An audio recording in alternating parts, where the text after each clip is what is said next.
Habit covers a mountainous region. Part of the Mazatecs live in a highland area, roughly 8,000 feet, although some of the peaks are higher, but the inhabited areas are in that range. But to the east, the Mazatecs also inhabit lowland areas surrounding the Miguel Alemán Dam. The Mazatecs, often in the literature you hear people talk about the Mazatec language. The Mazatec language is actually a group of about 14 different languages, and each of those some of those languages actually have several different dialects. So even though the area is not that big, there's all these different variations in the language. They also have a whistled language that often when people want to communicate over a long distance, like from one hillside to another hillside, they'll whistle. The Mazatec language is a very tonal language, so the whistled language kind of matches the tones in their language, and they can do a loud whistle and communicate to someone far away. The Mazatecs are primarily Catholic, although they have a syncretic blend of Catholicism and a pre-Hispanic animistic religion that is in many ways very similar to that of many Mesoamerican Indians. They believe in nature spirits that inhabit sacred places, springs, mountains, clouds, caves, things like that. The Mazatecs are most famous for the use of magic mushrooms, but they also use psychedelic morning glory seeds, and I think I might have mentioned this last time, but they also use tobacco is considered one of their most sacred plants, and when they take psychedelic plants, mushrooms, morning glory seeds, or Salvia divinorum, tobacco is always part of the ceremonies. So it's a very important part of their rituals. Let's see, is anyone here not clear what Salvia divinorum is? Like on a basic level? Okay, Salvia divinorum is a vision-inducing herb. The Mazatecs use it primarily to induce a visionary state, and in that visionary state, they seek visions of divine beings who they ask to aid them in healing people. The shaman uses the herb, gives it to the patient. Sometimes the shaman takes it himself. Sometimes the shaman takes it with the patient. Depending on the situation, it varies. But the whole objective is the herb is seldom used to treat a disease directly. It's taken to obtain visions, and in those visions they obtain information about how to heal the disease. It's not only used for disease, it's also used for divination, to determine the best, to determine like how one's relatives might be doing in a far-off place. I remember when Wasson was in the area in the early 60s, he inquired about the condition of his daughter, who was having a baby in New York City, and the shaman said that she was doing fine and not to worry, and in fact she was fine, so who knows. Let's see. They do also use Salvia divinorum occasionally as a remedial medicine in lower doses that are below the hallucinogenic level. There's various uses reported. One is it's used occasionally to treat headaches, to treat arthritis, to treat burns, to stop diarrhea and to aid urination, and to treat what they regard as a magical disease called panzón de borrego, which translates roughly as swollen lamb's belly. And there's a disease in medicine, medically recognized as ascites, where you develop a fluid accumulates in the abdomen and you get a swollen belly. It's not clear if that's what they're referring to, but it probably is. It's interesting, recently we've identified the active constituent of Salvia divinorum, which is salvin RNA. I mentioned that briefly the other day. It turns out these various remedial uses can actually be explained with pharmacologically based on the constituents of the plant. Salvin RNA binds to a type of opioid receptor in the brain and has some pain mitigating properties. So headaches and arthritis it could conceivably be actually useful because it does help reduce awareness of pain. Salvia also contains a large amount of tannins. Tannins are useful for binding proteins together, and historically many plants that have high concentrations of tannins are used to treat burns. So Salvia divinorum's use to treat burns is legitimized by knowing that it contains tannins. So if you have a burn and you put some salvia juice or salvia tea on it, it'll form a seal over the burn, and that protects it from infection and helps it heal more quickly. Salvin RNA is a diuretic. Often people who take salvia find that they need to pee a bit more than they usually do, so its traditional use to aid urination is supported by that. Another effect of tannins is that tannins, well, I'm not sure exactly how they produce this effect, but they draw protein, because of their drawing together quality, they are useful for treating diarrhea. And again, many herbs that are high in tannin have historically been used for treating diarrhea. The condition Panzan de Borrego, the swollen lamb's belly, when people have ascites, doctors, one of the things that they give them is diuretics to help them to eliminate the accumulated fluid. So the diuretic action of salvin RNA, again, legitimizes its use to treat that condition. I'm going to show some slides that I had hoped to show a few days ago, but didn't have time to. So, where's John? John, hello. I think I'll just sit over there and show you the slides. Well, I don't have a microphone. I think I really need John here right now. Okay. Yeah, I'll just talk about some other stuff until I get to that. All right. I tried to use Salvia once to try to find my lost backpack, but it didn't work. Yeah. Definition thing, I gave it a shot. Well, there you go. You hear reports in the anthropological literature that say one of the uses of, you'll hear this for many different psychedelic herbs, is that they're sometimes used to locate lost objects. So, yeah, I don't know about finding your lost backpack, but maybe if you take it enough. Okay, John, can we switch off that projector and turn on the slide projector? And dim the lights. I don't know if I'll need a flashlight.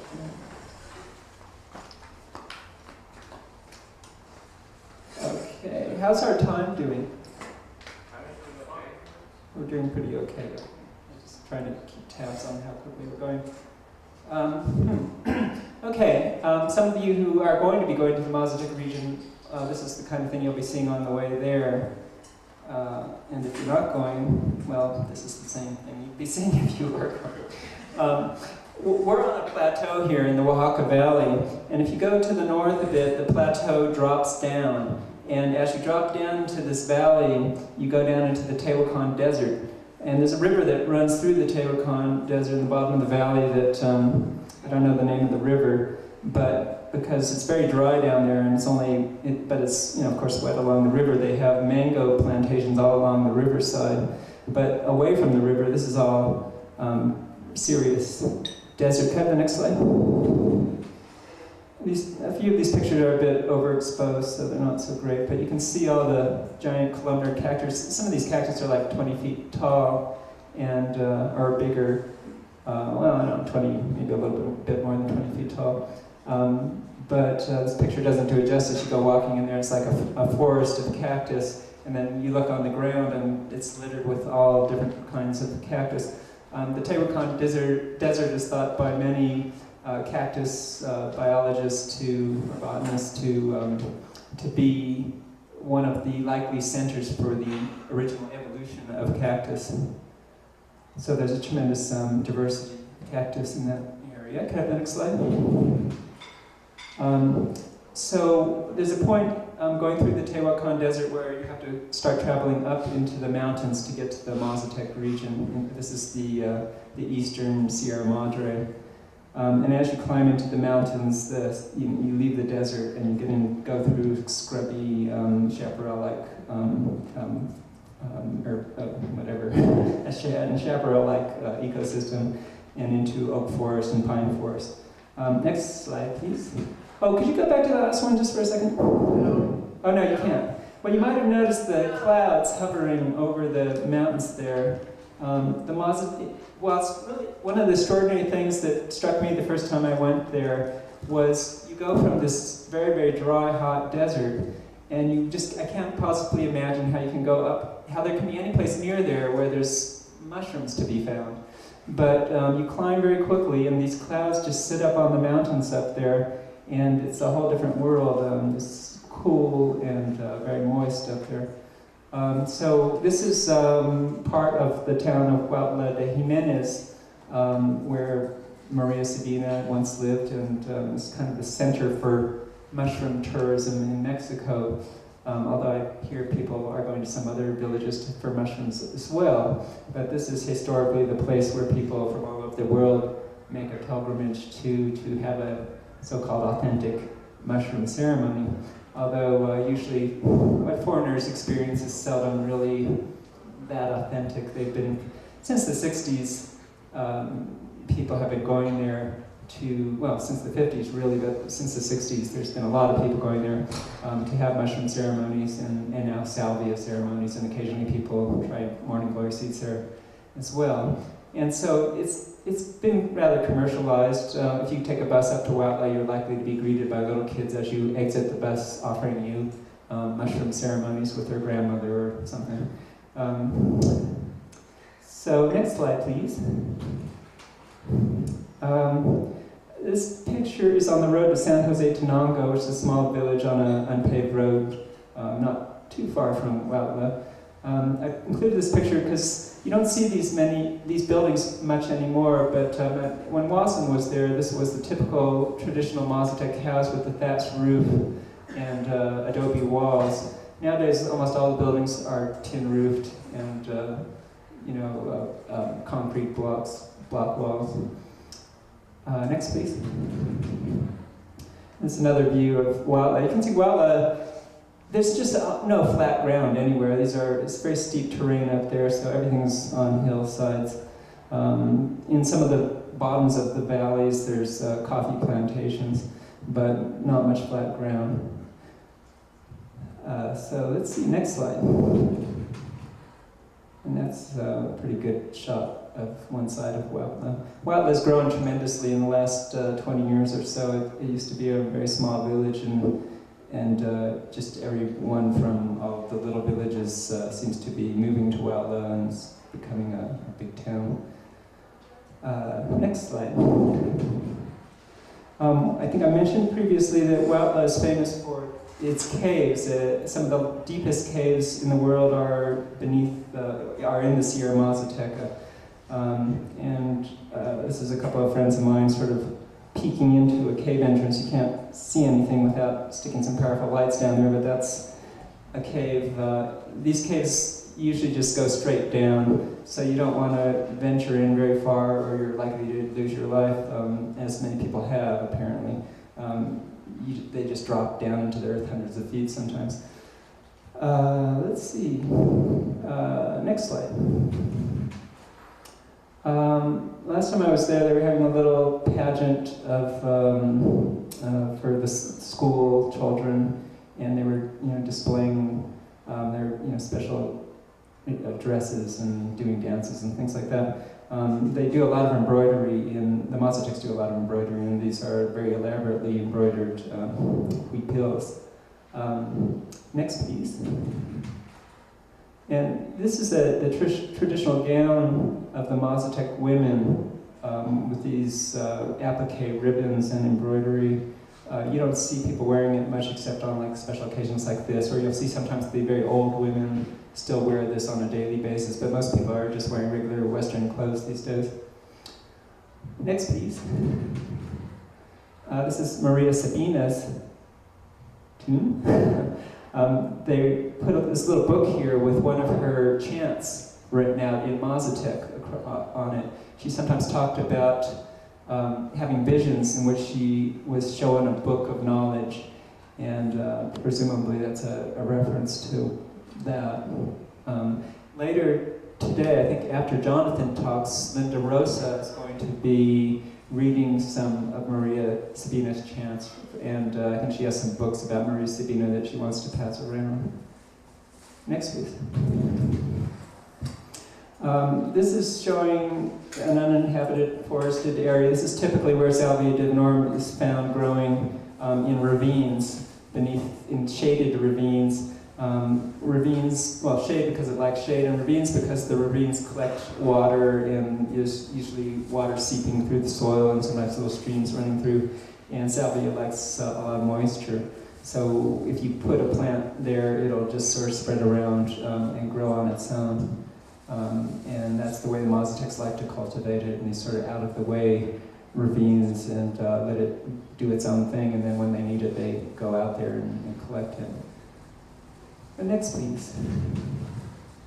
Here's some Salvia divinorum in one of those situations, just growing amongst a bunch of other plants. It's kind of spread around. At this point, you know, it's hard to tell that anyone actually ever deliberately planted it there. I was assured that it had been deliberately planted there at some point. You can't see it in this picture, but I saw signs that it had been harvested sometime recently. So yeah, that's what it looks like there. Next, please. Here's some more. They are growing next to a log. Next. And some more. Here you can see some water on the ground. This is sort of in the bottom of this little ravine, so there's water actually flowing, and these plants are actually growing in flowing water. If you grow salvia in your garden or in a pot or something, it doesn't grow well in standing water. Standing water will kill it, so don't get too enthusiastic about its needs for water. In a situation like this where there's fresh flowing water, the water is well oxygenated, and the plants do fine. But in a pot, sometimes people make the mistake of taking a pot and putting a saucer underneath to catch the water, and then the water just sits in there, and soil gets stagnant, and the plant rots, the roots rot, and the plant dies. Next. Here's a cross-section of the Salvia divinorum stem. Most Salvia species have square stems, so that's not particularly meaningful as a, it's just one marker for identification. They have kind of like these flanged edges, which is characteristic as well. You can see these little bits of woody bundles of fiber in the corners here. As the stem enlarges, that becomes a ring of woody fiber. But usually the stems are hollow like that. But there are about 900 species recognized as Salvia worldwide, and I think there's roughly 500 in Mexico. And some of them look, to the untrained eye, some of them look very similar to Salvia divinorum. Several times people have sent me pictures of what they thought were wild Salvia divinorum plants that they had stumbled on in various parts of Mexico. But when they sent me pictures or sent me samples, it was clear that they had the wrong species. Next, please. Let's see, what is going on there? I don't know. Oh yeah, this is a rotting log at this very damp place, and there were some salvia plants actually just sort of growing out of the moss that had accumulated on the log. That was kind of unusual amongst the ferns and things. Next. This is Julia. I'm not going to give out her whole full name, but I know some people who've been to Huautla before have probably met her. She's a bit of a local matriarch. Linda Rosa told me that she used to serve as a translator for Maria Sabina, but she does ceremonies for the local people as well as for outsiders. And this is her pet falcon. And this is some green yarn. She's embroidering a shirt for me with Salvia divinorum leaves. Anyway, next please. And this is a patch of salvia that she had in a kind of tucked away in a hidden part of her garden behind her house. So then there again, this was planted closer to the home instead of a remote ravine, but still in a very hidden location. It's not, it was in a private part where there were a stranger wouldn't be likely to stumble on it. Next. This is one of her cats. I just threw that in there because I thought it was nice. Next. All right. This is a temporary altar she had in her home. This was in 1999. She was rebuilding her. She had an adobe room for ceremonies, and she rents rooms out for foreigners who are in town and looking for places to stay. This used to be one of the rooms she rented out to foreigners, and you can't see it too well in this, but there's all kinds of like wild psychedelic drawings on the walls. So the foreigners that would come in town and take mushrooms, just went wild on her walls. The adobe building that she used to use was starting to fall apart, so they tore it down, and so she's using this room temporarily for her ceremonies. But this is pretty typical of the kind of altar that they have for their ceremonies. You can see flowers, candles, pictures of saints and Jesus and Virgin Mary. And next slide. Here's a better view of some of that, the psychedelic, the ritual paraphernalia, psychedelic paraphernalia. Here's some Salvia divinorum leaves that are resting on the altar before the ceremony. Let's see, she has some tobacco flowers here that were freshly picked. And these were for eating during the ceremony, and I'd never come across this before. I was with a Mexican ethnobotanist who had worked with the Mazatecs for 2 years, studying the plants that they use, and he said he had never seen them eat fresh tobacco flowers in this way before. So it was kind of an interesting thing. There's also cacao beans in there somewhere. This might be them, I can't tell, it's kind of fuzzy there, but cacao beans are a part of virtually all Mazatec ceremonies. Next slide. Okay. Yeah, those are cacao beans in the back, those brown thingies. All right. And there's the Virgin of Guadalupe, which seems to be everywhere in Mexico. Next slide, please. And same, more of the same. Next slide. And this is, of course, what happens after the salvia starts to take effect. Okay, no, that's as good as it's going to get. Okay. And this is a picture of some blooming plants. These plants are actually growing in California. They weren't blooming when I was in the Mazatec region, so I threw some of these in. And next, please. This is crystalline Salvinorin A. You get some idea what that looks like real close up. Kind of like long prisms. And I think that's it next. Yeah, that's it. You can turn that projector off when you're ready. So, can I get a fix on the time so I can judge how much I want to do here? 6:10. 6:10. And is it really 6:10? Oh wait, we started late, didn't we? Yes. So how long should I go? As long as you need to. I can talk all day if you let me. Okay, I'll turn, my name is Jonathan. 30 minutes? 30 minutes? Okay. That sounds good. Oh, I wanted to mention, I know probably a lot of you know a little bit about me, but I know some of you don't know anything about me. I started studying salvia many years ago, and many years ago created a website, an educational website for information about Salvia divinorum. This website's called the Salvia divinorum Research and the Salvia divinorum Research and Information Center. And the URL is sagewisdom.org. Sage wisdom is one word. It's really the most comprehensive resource for information about Salvia divinorum, really anywhere. I would also recommend the Entheogen Review's book, Salvia divinorum and Salvinorin A, something.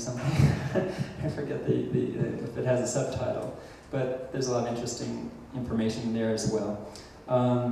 I've been writing a book about Salvia divinorum that I started somewhere around 6 years ago, and it's getting wrapped up now. Should be out sometime next year. But I wanted to mention John Hanna is my editor, and he's doing a fantastic job. And if anybody is writing things and needs a great editor, I recommend John Hanna. Let's see. Okay, so how do you take Salvia divinorum? There's various ways. The Mazatecs always take Salvia divinorum orally. Occasionally they crush the leaves and make a juice from the leaves, which they drink. But they seem to, most of them that I've spoken with prefer to eat the leaves whole. They just chew the leaves. I don't trust this glass here. Usually they'll take a pile of leaves. The leaves, it varies on the size of the leaves, the intensity of the effects that they're seeking. Doses range from, just a few leaves to, 100 or more leaves, 120 sometimes. Typically, the dose usually is somewhere in the area of like 20 to 40 leaves. A friend of mine, Brett Blosser, who worked with the Mazatecs, he was told 26 leaves is the typical dose, but it depends who you talk to. So you have, assume you have a pile of 26 leaves. You can't shove them all in your mouth. They're usually about the size of your hand, and they're very bitter tasting. Usually you can only put 2 or 3 in your mouth at a time, and you chew those up and swallow them and put 2 or 3. So it takes a while to get through this process of chewing and swallowing, usually 20 or 30 minutes. This woman, Julia, who had a picture of on there, I asked about smoking. Do the Mazatecs ever smoke salvia? And she said, no, she totally disapproved of that. She said quite seriously that she thought that smoking the leaves was equivalent to burning your own children, which is kind of peculiar. But she really frowned on that practice. And she said, you really need to eat the leaves. That's the way they're meant to be used. Of course, people in the West don't necessarily follow Mazatec traditions, and many people nowadays smoke the leaves in various forms. Nowadays, with the internet, there's all kinds of various salvia products on the market, plain dried Salvia divinorum leaves, leaves that have been enhanced with or fortified with various types of extracts, including pure salvinorum. There's different ways for smoking it. You can put it in a pipe, you can vaporize it. Some people are familiar with vaporizing cannabis by using hot air instead of fire. You can do that with salvia. It takes a bit of a higher temperature than does cannabis, but it's a bit less irritating to the lungs because you're just vaporizing a segment of the compounds in the plant. You're not burning it and producing all the soot that you have to inhale. Let's see here. Some people have experimented with cooking Salvia divinorum leaves, apparently frying them and eating the fried leaves with some of the oil that they've been fried in. It has some effects. I haven't tried that myself. Salvinorum is not water soluble, so cooking them in oil it is oil soluble, so cooking them in oil would actually extract the salvinorum into the oil, and so it makes some sense that might be effective. Salvinorum can be put into water as a colloidal suspension, but it's not truly water soluble. It is possible to make a strong tea of salvia and hold it in your mouth, and some of the salvinorum is in suspension in that tea. If you hold it in your mouth long enough, some of it will absorb through the oral mucosa, and you can get an effect from that. Let's see.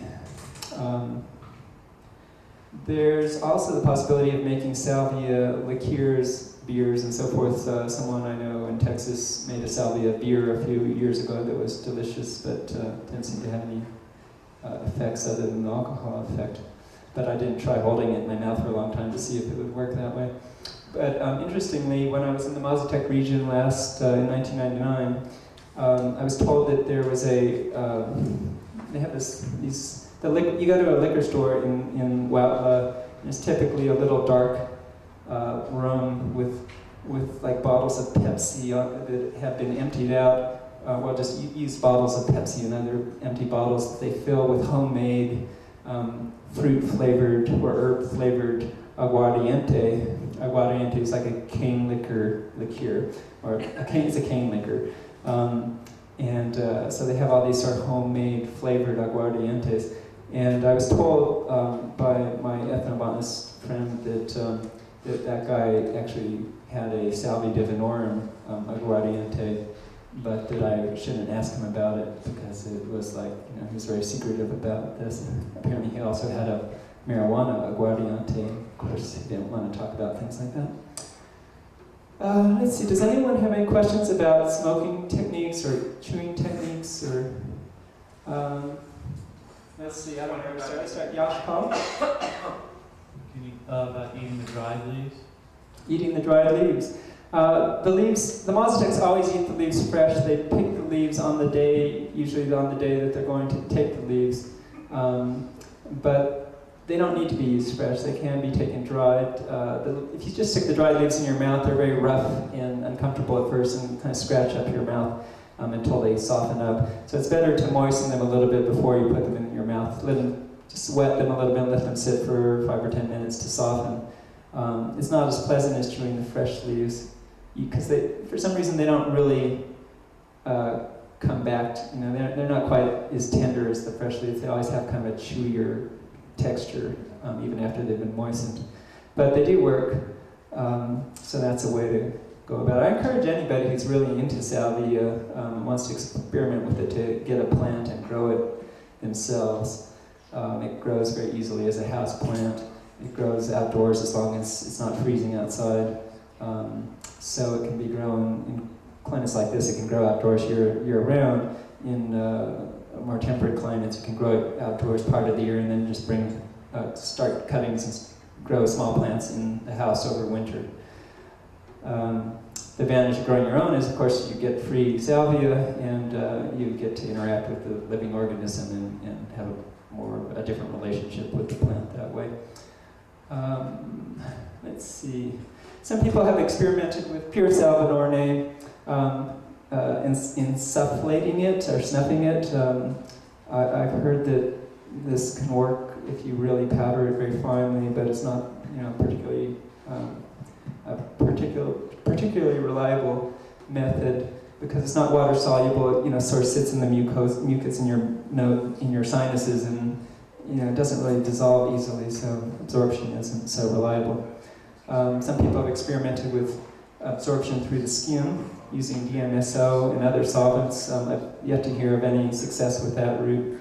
One person told me they injected a fine suspension of salvinorin A, both intramuscularly and intravenously, and the intravenous injection had a typical effect of similar to smoking it. But I don't really recommend people experiment with that because of the risks involved. People have experimented with salvia enemas, and I've heard that works, but there are easier ways, I think. Okay, one thing I really wanted to point out here is a lot of people I talk to tell me they've tried salvia and they didn't really find the experience very useful, they didn't particularly like the effects, or it's just weird and they don't know what to make out of it. And usually when I ask them how they did it, they said they smoked it. Smoking is really a different kind of experience than eating the leaves, or another way to take it orally is as a tincture that you can hold in your mouth for oral absorption. When you smoke it, yeah, you want to have... Yeah, I was just going to ask about the tincture. What do you recommend to a certain effect as far as using an extract versus just the plain leaf, and also what sort of alcohol would prove alcohol? I'm not sure. Could you repeat the part about the tincture versus the... When you're making a tincture, you're using alcohol, right? And grinding the leaves into the alcohol. Mm-hmm. And I wanted to ask about just the raw leaf versus an extract. Okay. And then also what type of alcohol is recommended? Well, you need to use drinking alcohol, edible alcohol. A lot of chemical houses supply denatured alcohol, which is, in the United States, denatured alcohol is usually much less expensive than what's it called? Absolute alcohol isn't denatured alcohol. Denatured alcohol, they deliberately put a small amount of another solvent that's usually a toxic solvent in there, like 5%, to render it unsafe for drinking. And that way they can sell the alcohol without taxing it. If it's pure alcohol, they have to tax it, and the taxes end up being more than the cost of the alcohol. So for a lot of chemical purposes, denatured alcohol is fine, so that's what people use. But you have to be careful not to use denatured alcohol if you're making a tincture, because it can be very poisonous. But comparing the effects of tincture to like chewing the leaves, is that what you're asking about? More when you're making a tincture, are you using a 5 times or a 10 times extract? Or are you just using No, a leaf? we're using just the leaf. You just, there's various approaches. You can also use acetone to make an extract, but I'm not going to recommend that. Acetone actually in small doses is very safe to ingest, and it's actually a good carrier for salvin RNA, so you can make a concentrated alcohol tincture and use that, but you have to know what you're doing. Ethanol is a bit safer to work with. Yeah, just take dried salvia leaves, you immerse them in pure alcohol. You don't have to use pure alcohol, you can use like 190 proof drinkable alcohol. I'm not going to go into, you should talk to me later if you want the particulars of how to make tinctures, because that'll take some time really getting into the details. But comparing the effects of tincture compared to chewing the leaves is that the tincture, because the salvin RNA is in a carrier of alcohol, the alcohol penetrates the cells in the oral mucosa faster than just the juices of the leaf if you're chewing the leaves. So the effects come on a bit quicker, and the effects are a little shorter in duration because it just gets into the bloodstream more quickly. When you smoke the plant, the effects, hold that thought, are typically, the first effects hit you in 30 seconds or so. It reaches a peak almost instantly, and the effects are strong for 5 or 6 minutes. And then at real high doses, sometimes the peak lasts a little longer than 5 or 6 minutes, but typically 5 or 6 minutes, then the effects begin to diminish over another 30 minutes or 40 minutes at most, I'd say. So it's a very brief experience. And one of the problems I see with that is, you got thrown into this altered reality and don't know what to make of it. It happens so quickly that it's innately very disorientating and confusing, and often people just find themselves suddenly someplace else and don't know how it is they got there. It takes a while to figure out what's happened, and by the time you remember how you got there and why you're doing this, the effects are starting to fade away. So the experience ends up being mostly just about being confused and trying to figure out what's going on. If you're smoking it with time and experience, you can recognize the space more quickly and make more use of it, but still you have very little time to work with it. When you take the leaves orally, whether as a tincture or chewing the leaves, the effects begin more gradually. Still a relatively fast onset, but much more gradually than smoking the leaves.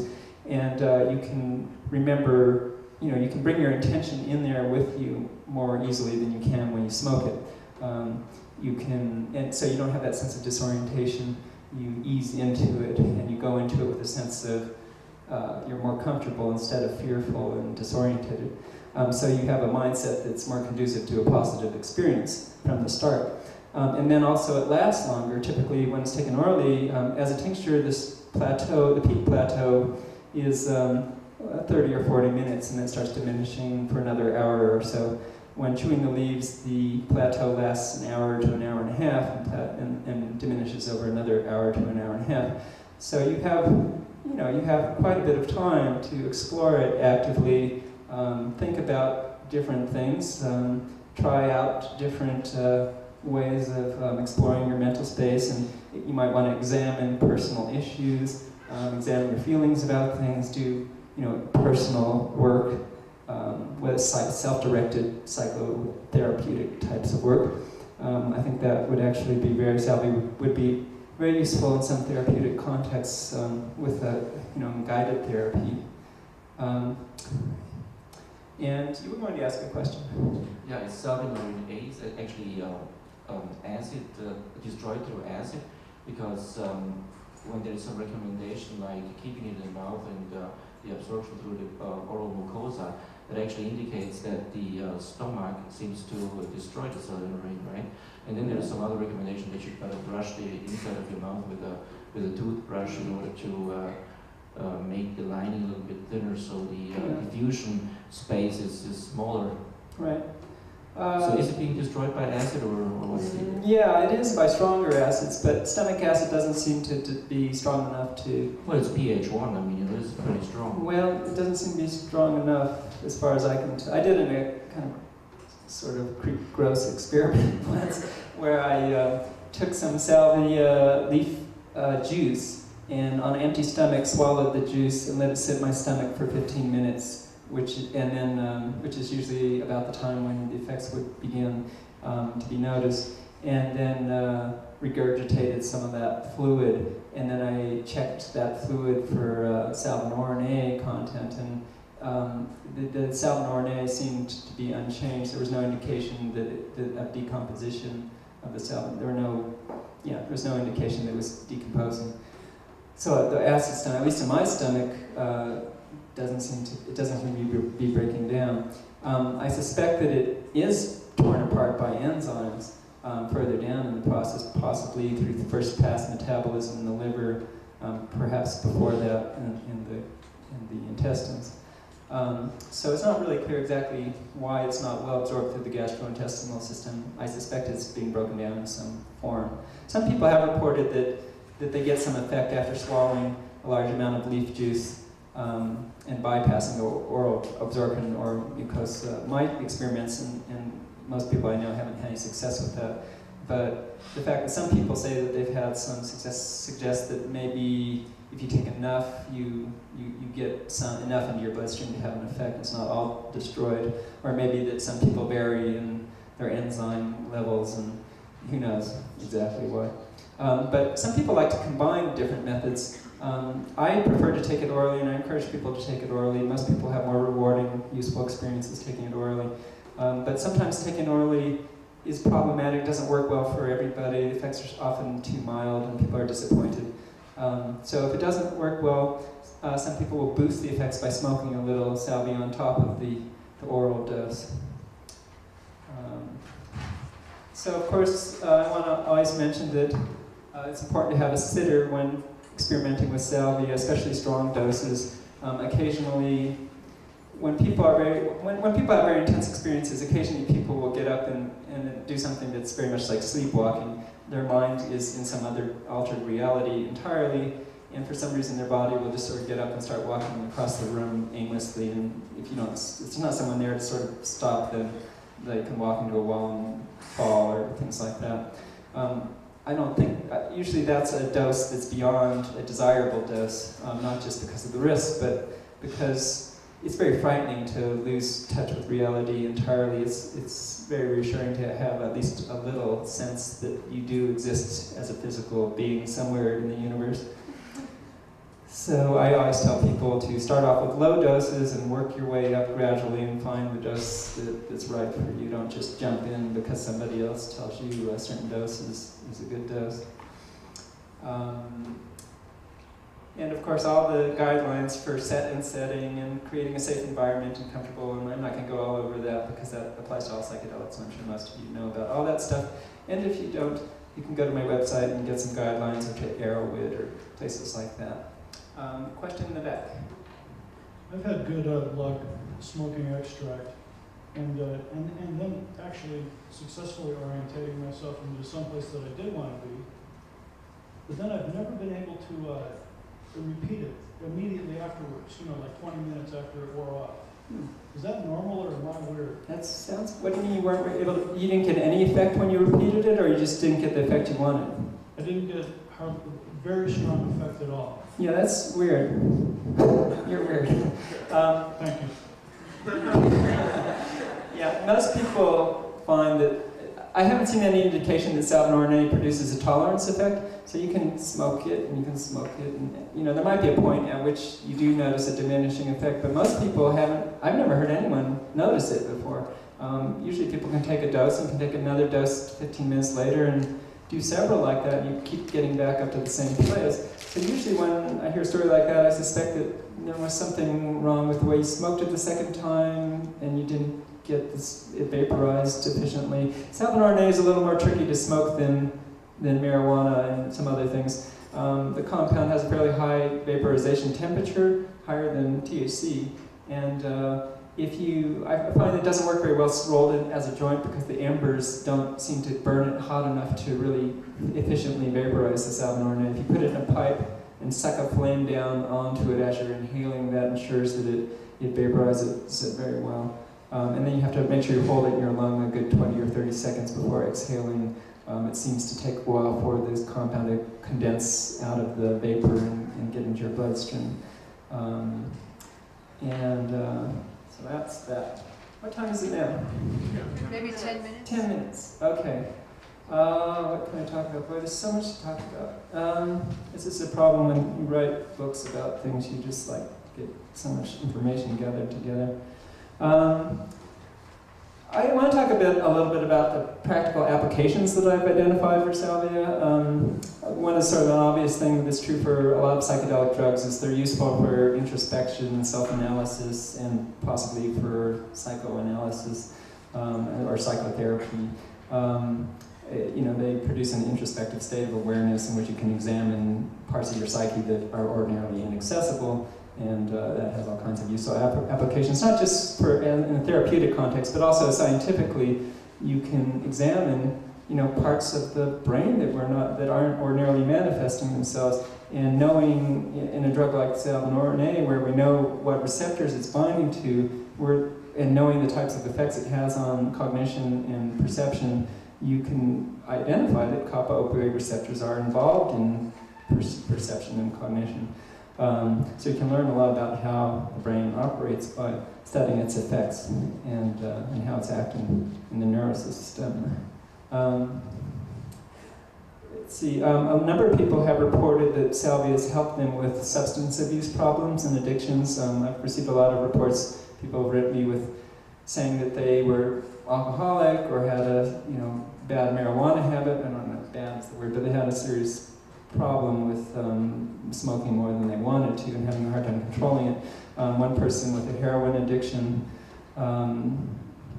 various things, cocaine and so forth, and people have said that they came across salvia, had an experience, and it turned their life around, that they no longer desired to continue their substance abuse problem.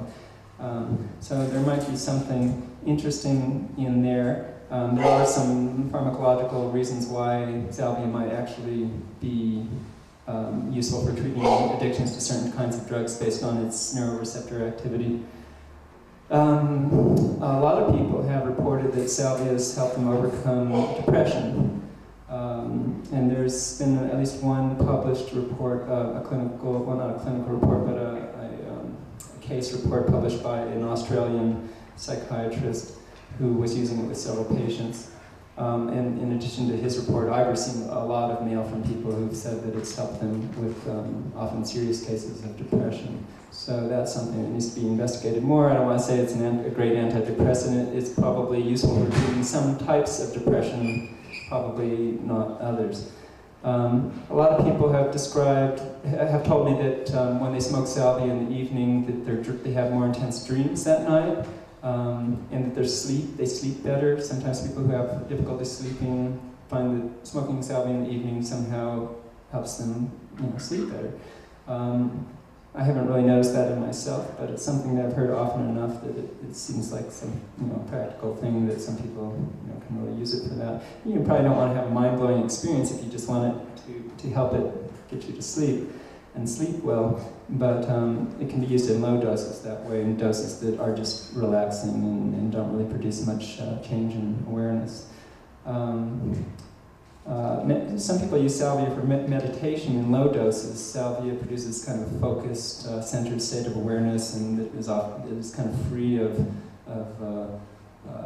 busy, interrupting thoughts, which is sort of what meditators are striving for. At very low doses. It can be useful for meditation. Of course, all the Mazatec uses can be emulated by anyone, divination, whatever, if you, want to get into those kinds of things, spiritual, mystical experiences. Some people are creatively inspired by their experiences. And, of course, it can just be used, for fun. There's nothing wrong with doing these things for fun as well. Yeah. What? Hello? Daniel. Yeah, hi. Yes?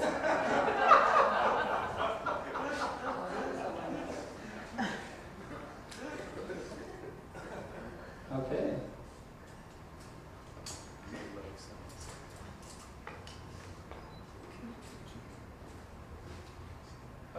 fantastic. Can you call me back?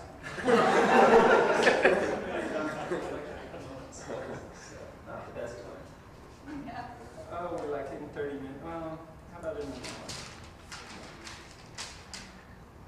10? Yeah. Okay, sounds good. Fantastic.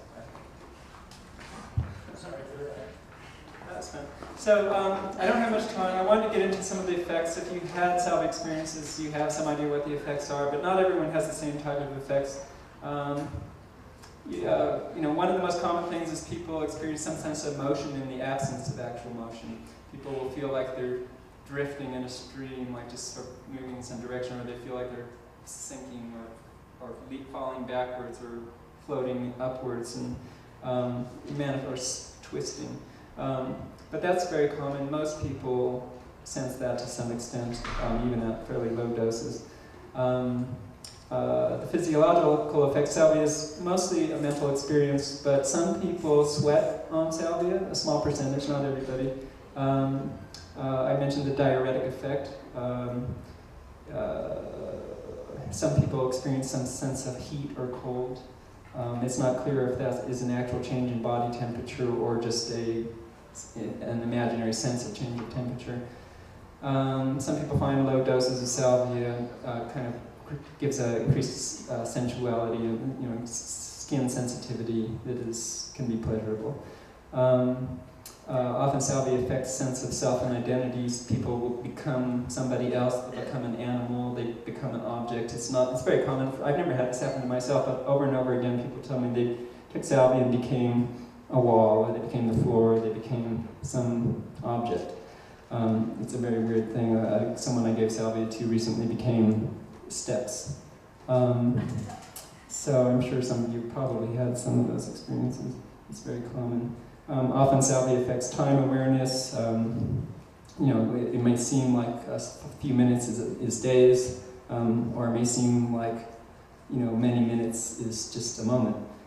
People often experience some change in their sense of place in time, where they'll find themselves in some familiar place from childhood. For some reason, this is usually a very specific window of childhood in the neighborhood of 6, 7, 8 years old. Almost every time someone tells me they found themselves in some familiar location from childhood, a playground, the home they grew up in or something, it's that particular period in life. No one ever tells me they found themselves in high school or anything like that. So it's peculiar that it focuses in on these visions of that particular period in life. There's all kinds of other people have visions of entities, beings, the divine, say that the goddess of Salvia divinorum might present itself, weird animals, whatever. There's all kinds of things, and I could spend hours sort of getting into the details on it, so I'm not. I just wanted to get a rough, throw out a few things, and so you have some idea what kinds of effects it has. And I have just a few images I wanted to show you. John, can we turn on that? Oh, it's on. It's on. All right, this is a Salvia divinorum, photo of Salvia divinorum growing in the Mazatec Sierras that was taken by Aaron Ricefield, who did a lot of work on the botany of the plant. And can you go to the next image? This is the structures of the salvinorin is this compound here with an acetyl group where this R is. Without the acetyl group, it is salvinorin B. There's a bunch of closely related compounds that have been isolated from salvinorin A, and these are them. What's that, 10 different compounds. There's also an 11th one that is sort of being checked out to make sure it really is an authentic compound and not just an artifact of isolation. But salvinorin A is the one that occurs at by far the highest concentration.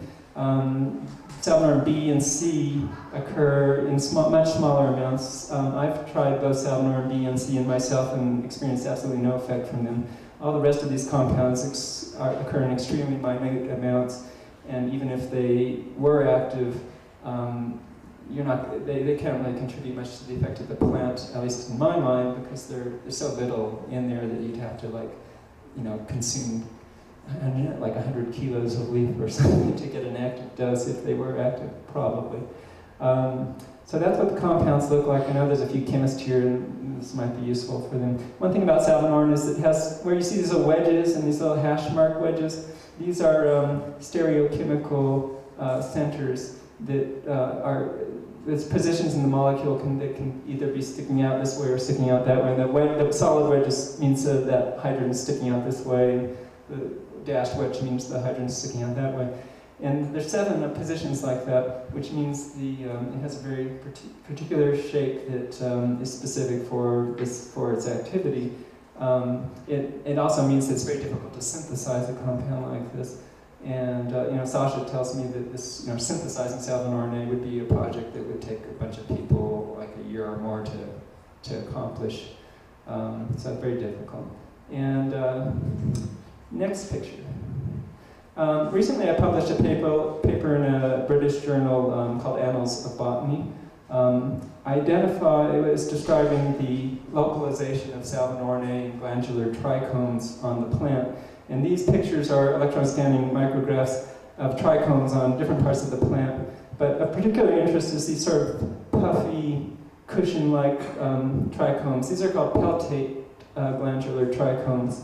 And these are where I found salvin RNA. I found no indication that salvin RNA occurred, or any of the other salvin RNAs occur anywhere else in the plant except in these trichomes. These trichomes are found on the leaves in abundance, but only on the underside of the leaves, not on the top side of the leaves. And also they're on the stems. They're also on some of the flower parts, namely the rachis, the bracts, and the calyces. Here you can see one of those trichomes where the cuticle is split slightly and there's a spongy secretion beneath it. And this is the resinous secretion, and that is where salvin RNA is. It's in that resinous secretion. Basically, these trichomes you can sort of see these ridges here. They're formed, they have there's a stalk, you can't see it too well in here, but there's basically a stalk with 4 cells on the top, and those 4 cells are enclosed by a cuticle. Which you can see, where's my button here? You can see this is the cuticle, and those 4 head cells secrete this spongy secretion, and then and it fills the space beneath that cuticle. Usually the cuticle doesn't rupture like this unless it's physically, pressed upon, or like if an insect is biting in the leaf, it would rupture those cuticles and release that resinous material inside. Presumably that is produced by the plant as some kind of defense mechanism. So it's sitting there, concentrated chemical mixture that is only released when something breaks that cuticle. So presumably that's some type of defense to something. But there's also, these are various other types of trichomes on the plant, these sort of long hair-like ones, as well as these littler ones here. But those don't produce salvin RNAs. And so that's what we know about where salvin RNA is produced in the plant. And if there's time for any questions, are we about out? Okay. What's the legal status of salvia today in America in terms of distribution of live plants, extracts, etc.? Entirely legal is the answer. I've heard that it's gonna get scheduled. I mean, that's what somebody told me. That could be totally erroneous. Is that well, true? there's been some attempts to schedule it, but nothing has happened with those attempts. The only exception to the legality is there's a town, I think it's in Missouri, I think the town's St. Peters, Missouri, and they have a restriction on selling salvia to minors. But that's the only legal limitation. And I think the fine, if you do sell salvia to minors, is only like $100, so it's not too serious. The DEA is clearly watching salvin RNA. They have a web page called Drugs and Chemicals of Concern, and Salvia divinorum is one of those. A lot of journalists have written articles about salvia in the last year or two, and many of them have talked to DEA spokespeople, and the spokespeople uniformly say, well, we're aware of it, we're watching it, and we haven't made any decision what to do. I think they're waiting to see if it's a serious enough problem to justify making it illegal. It doesn't appeal to a lot of people, so it doesn't seem to be becoming a very popular thing. Most people try it a few times and don't really care much for its effects. It's not something you do for fun. It's it's a pretty serious experience. So I don't think it's ever going to become tremendously popular, but that hasn't stopped the DEA from making some things illegal in the past, so it's just kind of a toss of the dice whether they're going to make it illegal soon or not. David? What do you personally like about Salvia divinorum? I mean, I don't know if you use it that much, but is there some quality that you really like about it, personally speaking? Yeah, I like it because it, I just feel good with it. It makes me feel, it's just this, for me it's a very subtle shift of awareness. I just feel like I go into this altered state that doesn't seem that different from this state. Although it's, I'm in a visionary place and somehow I get there and it seems that that visionary world is sort of composed out of the same stuff that this visionary world is. In fact, this room suddenly just becomes some other place, but it's like the atoms that make this room suddenly reconfigure into this other place. And it's such a subtle transition that sometimes I don't even notice. I was telling someone earlier today this. One time I was I was trying to develop a Salvia divinorum tincture for oral use. I was testing one of these batches I had made, and I was waiting for the effects or lack of them because I didn't really know if this was going to work very well. And after a while I thought, this isn't doing anything at all. This approach isn't going to work. And so I thought, well, I'll go, I guess I'll just give up on this and go tell the people that are waiting in the other room for my report that this is no good. And then it dawned on me that I was alone in the house. There were no other people in the other room. There hadn't been anyone there that day. It's like I was in this other reality where there were people in the other room waiting to hear me report about this like psychedelic experience. Or, I don't know, some weird thing. But I've noticed that very often. It's a sort of subtle thing where suddenly it doesn't feel like you've taken a drug. You just feel like yourself. But you're in this other reality where these other scenes are happening, and usually the scenes are narrative in quality. There's things happening. You're someplace else, and events are happening. As weird as they might be. And there's lots of experiential reports on the internet, on my website, on Arrowwood, and elsewhere, where you can get a better idea of the kinds of experiences people have with Salvia divinorum. And that's all for today. Thank you.